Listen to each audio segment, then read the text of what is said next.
Hello there. How are you? Hey, it's Tiffany Lorraine, known for hosting the Resilient Mother podcast.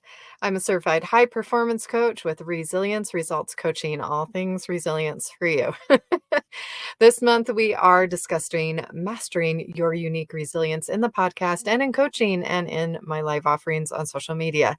The whole idea is to anticipate getting ready for 2024 and making the most of next year and being resilient through it. So I'm giving you tips, tricks, strategies, inspirational stories, and ways to do that for yourself.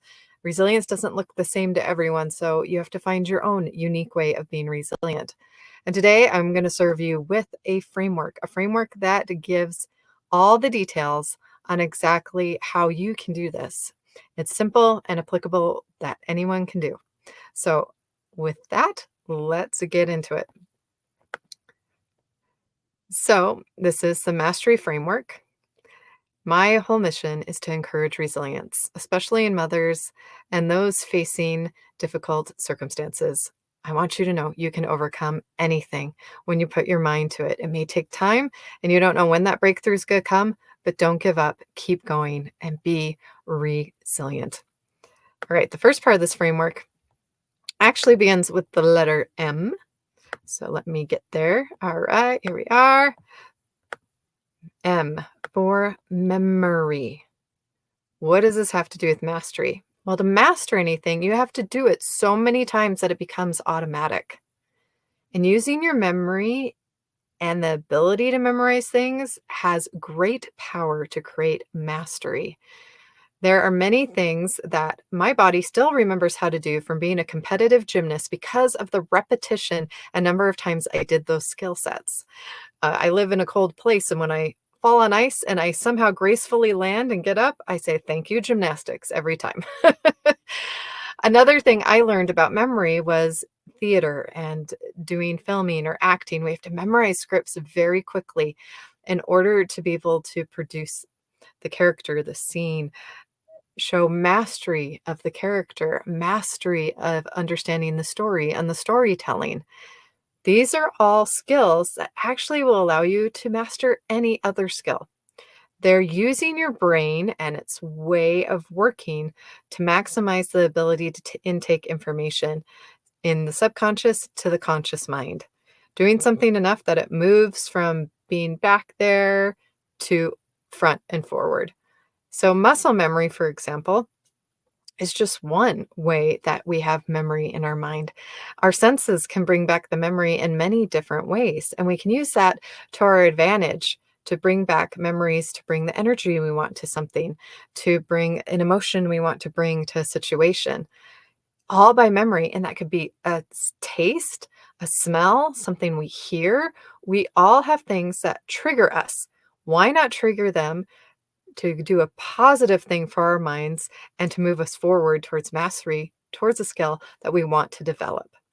So that is what memory is all about. Get it in your muscle memory, your mind memory, in your vocabulary. Make it a part of who you are in an essence. Now, the next part of this, we're going to go to the letter A here. Any guesses on what this is? Any guesses? All right, so A.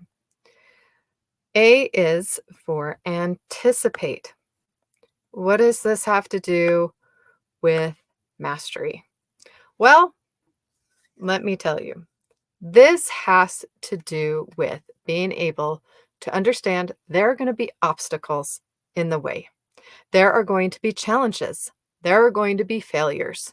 When you're a beginner and you're wanting to master something, it may be a little frustrating at first because no one becomes a master overnight of any skill. It takes hours. And you have to know how you're going to keep going when the times get tough.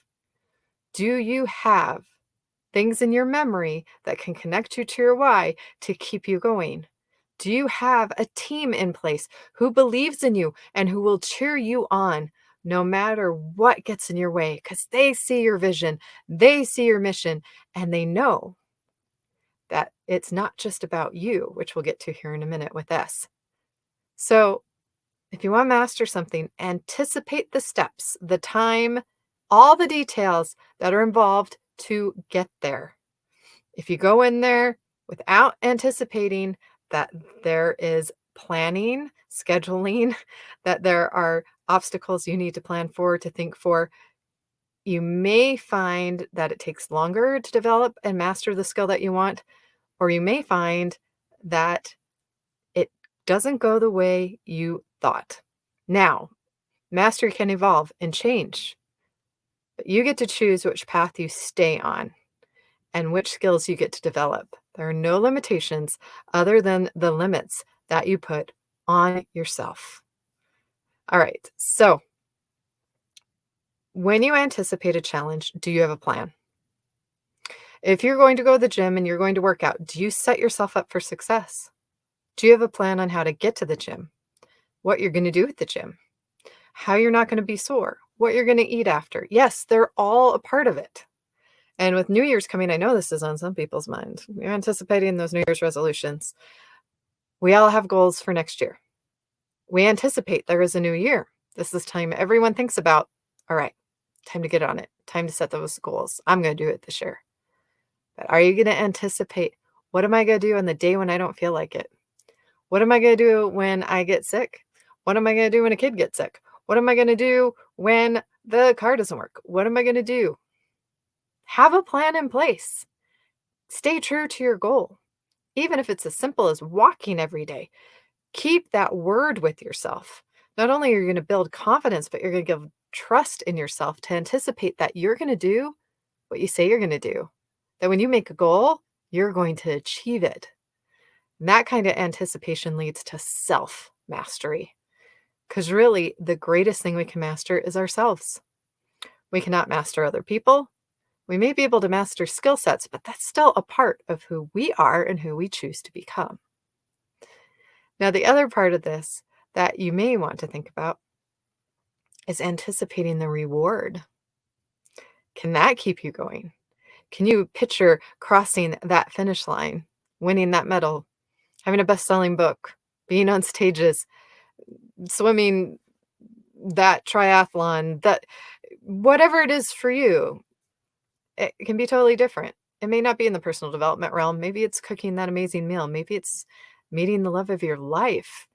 All things, when mastering yourself, will align you with your truth and allow you to attract the things that you want in your life. So anticipate along the way a big enough why to keep you in action and keep you moving forward, but also make sure along the way you don't lose yourself. Make sure along the way you are aligned with everything that you're doing, that you're ready to anticipate if you need to pivot and if you need to change. Pay attention to what you feel. If it doesn't feel right, don't do it. Always do the things that bring you peace and joy. Know that those are the things that are meant for you. And no mastery is meant to be a pursuit to burnout or a pursuit to failure. There's no such thing as failure. There's always going to be learning and growing if you choose it. And the big point is, don't allow yourself to have giving up as even an option. Have contingency plans. Have that person you can call that'll cheer you on. They'll tell you not to give up.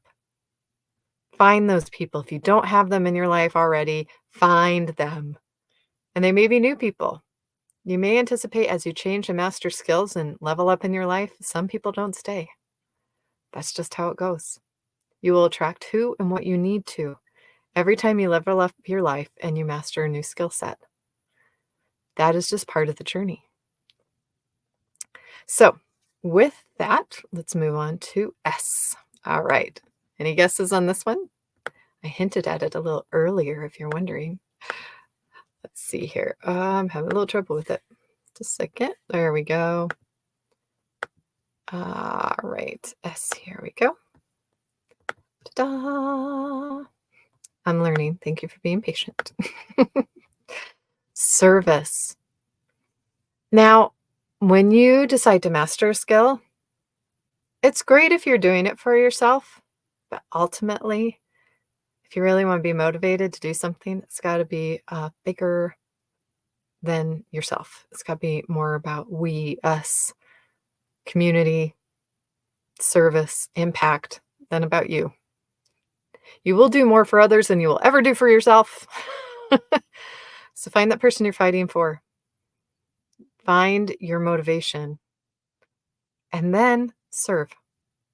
Use the God-given gifts that you're given and master them so you can serve others. When you've mastered a skill, you're able to do this in very special ways because you are able to meet the needs of other people that others may not understand because of the time and the effort that you put in to mastering this skill.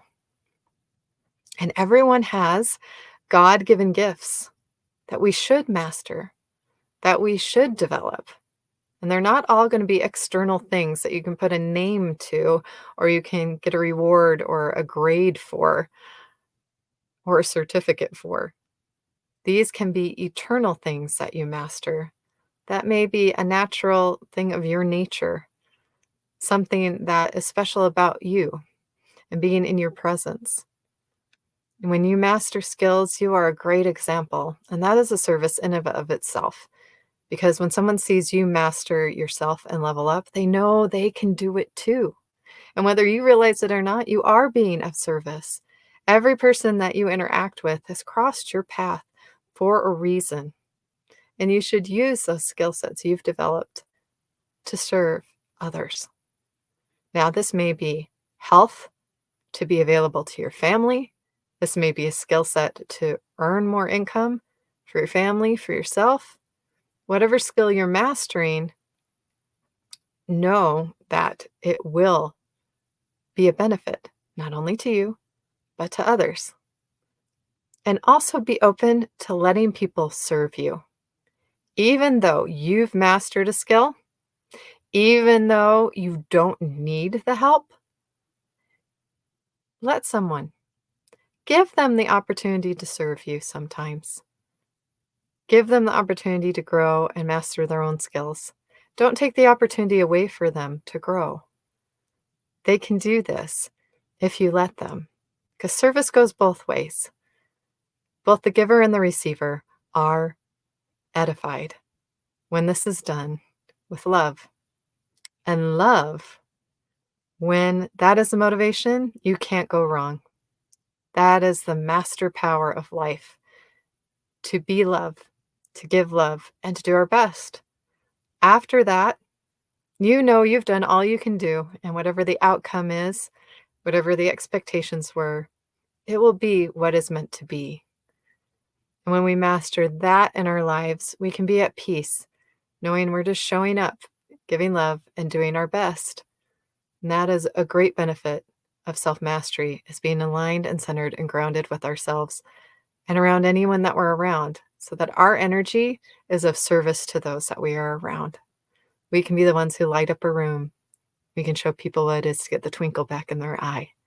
That is true mastery and a great resilient skill to have. And resilient service comes from the heart. It'll come from this place that is connected to your why and connected to your ability to have impact and to know that you're meant to, and to lead and to serve. Service leaders are some of the best because they bring their heart into everything that they do. They are sincere and they are authentic. That is a great level of self-mastery to have. And to be resilient there is to stand in your truth, no matter what circumstances that you're in, and be ready to serve. Be ready to anticipate that you have an opportunity in front of you to do more than maybe you did before. All right, so let's move on to T. Anyone got any guesses on this one? Oh, I think I heard it. Teach. Teacher. Now, this one is about testing your level of mastery. You see, if you want to know if you have mastered a skill, go attempt to teach it. Teaching it is going to do a couple things for you. It is going to have you anticipate questions You're going to have a strategy, a framework, an outline, some kind of organization to the order in which to teach things. How to get from point A to B to C to D, without skipping steps. And even if you're a natural at something, in order to teach it, you have to go from basic all the way up to mastery. And remember that journey along the way.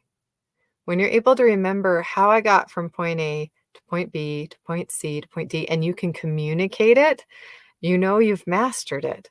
You know you've given someone the opportunity as their teacher to learn and to grow, and you're able to mentor them and bridge that gap for them, to take their hand and raise them up to where you're at, or closer at least, to understanding the process and what it will take for them to master that skill themselves. And I believe most people who master a skill are happy to teach it. They have a passion for what they mastered and that they put their heart into, and they're happy to share. How many Olympians go on and teach other Olympic athletes? How many coaches coach each other to elevate each other?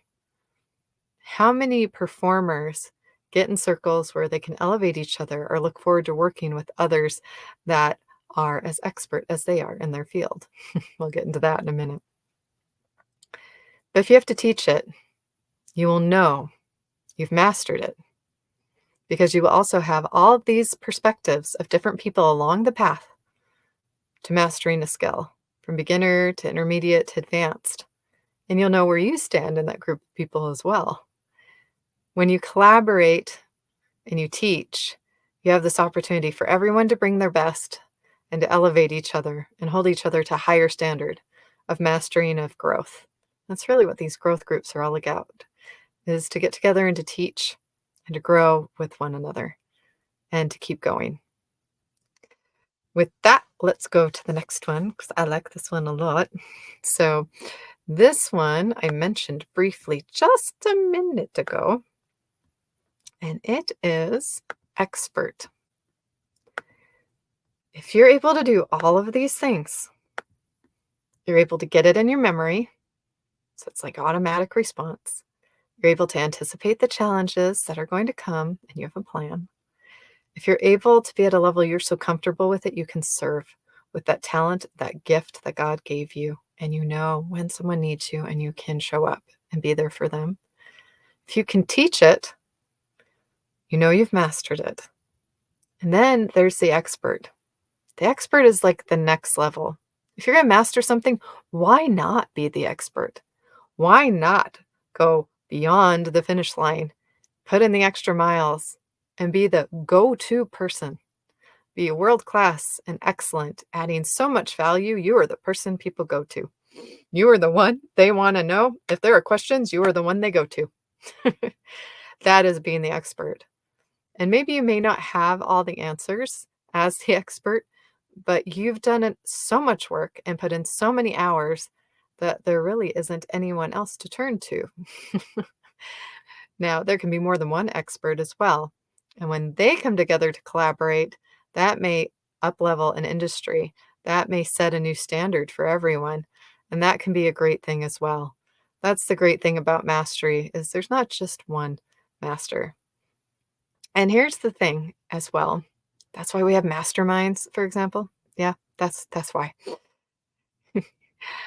You can attract the right people at the right time when you are an expert. You will know how to show up when you need to show up and when to say no. An expert is focused. They know what the energy it's going to take to do something. They know how to make sure there's not anything on their schedule that's going to get in the way with what they need to do to continue to be the expert in their field. And this can have work-life balance as well. Don't worry about that. Or more of harmony. They know how to stay in harmony with themselves and to keep that skill set going. Because often a skill set once mastered, you can't just stop and all of a sudden you have it completely mastered. There's always a continuum. And really, it's those people that continue learning, that continue growing. Those are the ones that continue to be the experts. They never stop.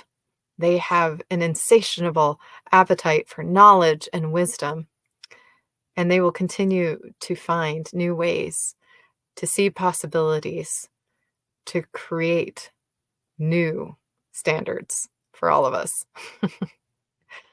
All right, with that, let's go to R. And I did the wrong thing again. Just a second. All right, here we go. Maybe. I'm gonna figure this out. Yes, I am. Yes, I am. There we go. Okay. All right. And if you've been with me this long, all right, here we go. Are you ready? Are you ready? You can see it right there. The last one is results, because of course, someone who has mastered something is getting results. Success leaves clues, and those getting the results are the ones to follow. They have a strategy, they have a framework, they figured it out. And everyone's results may not be exactly the same, but generally, when you've mastered a skill, they are resilient results. They are the results you want for you. Everyone's unique, and we'll get into self and unique and future frameworks for mastering your own unique resilience. The results are the ones that you want to have, that are positive, that move your life forward as you learn to master yourself. When you master yourself, you're able to be more resilient. You are able to stay grounded. You're able to stay true to your values. You're able to speak truth into your life and be honest with yourself and keep your word and move forward in a way that is inspirational to others. And they wonder, how are you doing it? How are you manifesting this?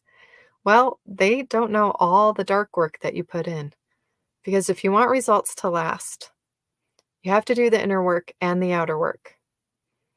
If you haven't done all the inner work, you may get so far with outside validation and accolades, but at some point, if the inner work isn't done, it may hold you back. So in order to be completely whole, you are going to need to look on the inside and master yourself at some point. You're going to have to know yourself. To thine own self be true, William Shakespeare. Whatever you decide to master, whatever you decide to go for, you should not go to burnout. And you should not compromise yourself, your family, or your way of living. It should be in alignment. It should be helping you grow. It should help you to be more than you were yesterday. You're only in competition with yourself when you decide to master something. Comparison is the thief of all joy. Don't do it. Do not compare someone else's results with yours. Your results are some that someone else would consider a blessing. Getting as far as you're getting is where somebody else wants to be. And it's great to push yourself and be competitive. Some of us are. We're competitive. I get that. But your results are your results. Your life is your life, and no two individuals are the same. So why would results be exactly the same? To really master yourself, you're going to have to take all of these things that you learned today and anything you learn from a mentor or a coach and figure out how you can apply it to your life, how you can get the results you're looking for. And that may be different than someone else. Maybe you want more peace in your life. Maybe you're working on mastering relationships. Someone else is working on mastering on their health. Someone else is working on mastering their finances. Someone else is working on mastering their education. Every one of us is on a journey to self-mastery at some level or another. And the best thing we can do is, instead of comparing results, is to cheer each other on, to be able to congratulate someone on what they've accomplished and be happy for them. And look at it as when someone else wins, we all win. When someone else succeeds, we all succeed. And we need more of that in the world today. So we can master our humanity again. So we can be connected at a deeper level and help elevate each other and collaborate with each other and be the family that we were meant to be, brothers and sisters together here on this earth supporting each other. but it starts with mastering yourself. And being resilient will help you do that. And if there wasn't ever a time to be resilient, it is now. Whatever that means to you. For me, that means finding your truth and living it resiliently so you can thrive with God or whoever your higher power is. Because that also is the way to get results. So you give something your all and you give the rest to God. You give something your all, you leave nothing behind, you give everything that you had, and then you know there was nothing more you could do. It isn't in your hands anymore. You did all the work you could do with your own hands. That is mastery. Sometimes in mastery, we can surprise ourselves and actually do more than we knew we could do before. So it's good to challenge ourselves, and it's good to have self-mastery. Remember who you are. Remember you're capable of anything. Anticipate there's going to be hard times. Life is going to be challenging sometimes. And you know what? Then you know how important it is to serve, how important it is to be open, to help others, and be available to them, and to sometimes accept help as well. You'll know when it's time to teach. And if you've mastered that skill enough, you can teach it, or if there's more work to do. You may find yourself an expert at something, the one everyone goes to ask questions on, and you'll be ready for it. And ultimately, when you master yourself or a skill that you want to have, you will have the results of a beautiful, thriving life because you didn't hold back. You decided to go for it. Give it your all and see what it is to truly be resilient with yourself. All right, well, that is class for today. Please send me any questions.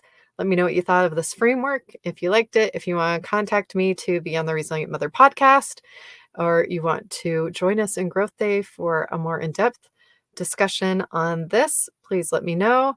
All right, I believe in you, believe in yourself. God bless, and we will see you another time. All right, take care.